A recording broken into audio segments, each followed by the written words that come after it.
it's you two. Did Miss Navia invite you to come pay your respects to her father? Mm-hmm. We ran into Navia on the streets today, so we just followed her here. I see. Then is there something that I can help you with? Well, it's pretty hard to run into you like this since you're usually super busy. So we figured we could try to ask you a few questions, if that's okay. Please feel free. Though outsiders, you helped us solve one of the greatest mysteries in Fontaine, and it would be my pleasure to return the favor.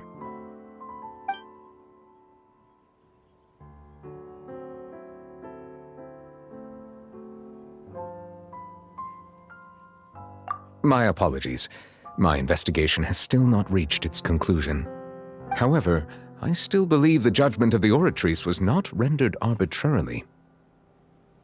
But you also said you thought he was innocent. For many years, I have been quite aware that the Oratrice does not simply mechanically repeat the verdict that I give on each case.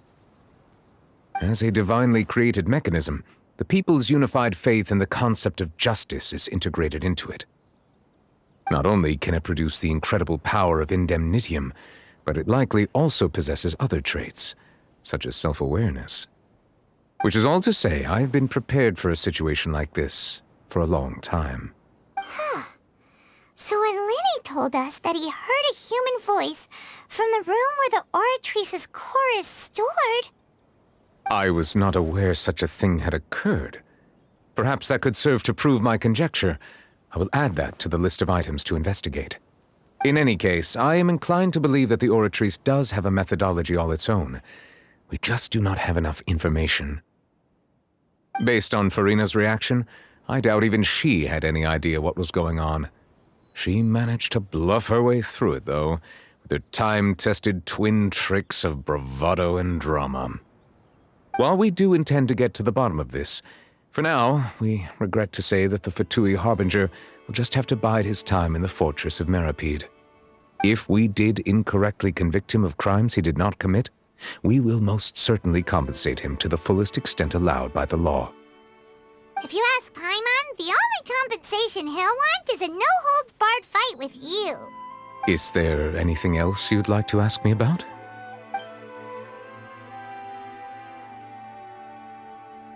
Your sibling, another blonde-haired traveler. I'm sorry, but I've never seen anyone who matches that description. If he ever stepped foot in Fontaine, I'm sure he followed our laws to the letter and had no reason to appear on the stage of the opera Epiclese. Is there anything else you'd like to ask me about? So, at court, the bad guys referred to that special water as water from the primordial sea, but what is it really? Truthfully, that name is already quite accurate. I can only surmise that Vacher and his ilk only learned of its nature and existence after extensive research. There used to be a special sea on the surface of this planet. The nature of its seawater was rather different from that of the sea we know today. Most of Tevat's life forms were first born in that special sea. You could say it nurtured much of the life on this planet. Huh. So it really was where everything began. It makes sense to call it primordial then. But today, the primordial sea no longer exists on the planet's surface. What Vacher discovered must have been some kind of special case, or a remnant from a truly ancient age. Huh. So that's how it is. Oh, you really know everything, Monsieur Neuvillette. But if that's the case, then why would people, at least people from Fontaine, dissolve in that kind of water? Indeed. Why would the primordial sea, which was known to engender and nurture life, suddenly reverse itself and devour life instead? To be frank, that also doesn't match my understanding of this world and its laws. There must still be some unknown secrets around the people of this land. Is there anything else you'd like to ask me about?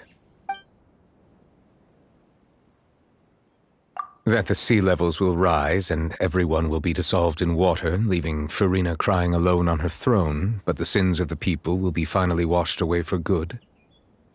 Does that appropriately summarize the version you've heard? That's right! It was Lenny that told us back then. And that about covers all the main points. Yes, up to the present, I think we reached a point where we have no choice but to confront this prophecy directly. Rumors have it that this prophecy is rooted in the last words the former Hydro Archon left to the world before she passed away. A prophecy? Of the former Hydro Archon? Wow. This is the first time that we've ever heard of it. Two parts of the prophecy have already proven correct. The rising sea levels and the ability of the people of Fontaine to be dissolved. We should be more vigilant and stay on the watch for further signs. Speaking of the prophecy, Farina has also always taken it quite seriously. Indeed, she has been collecting information and intelligence from across Tevat for this purpose. If the rumors were true, then perhaps this prophecy is the conundrum left to Farina by her predecessor. But with Farina being the way she is, can we really trust her to solve it? Is there anything else you'd like to ask me about?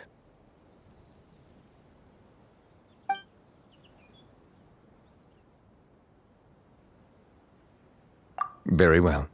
It was my honor to provide you with what answers I could. I very much enjoyed conversing with you.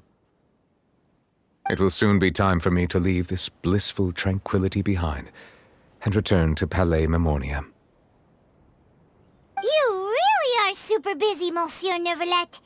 Paimon thought you only came here to pay your respects today because you had the day off. Crime and villainy do not have the day off, and so justice must work around the clock as well. This is merely the nature of a justice's work. All right, you've got a point. Huh? Paimon just noticed that the rain has stopped.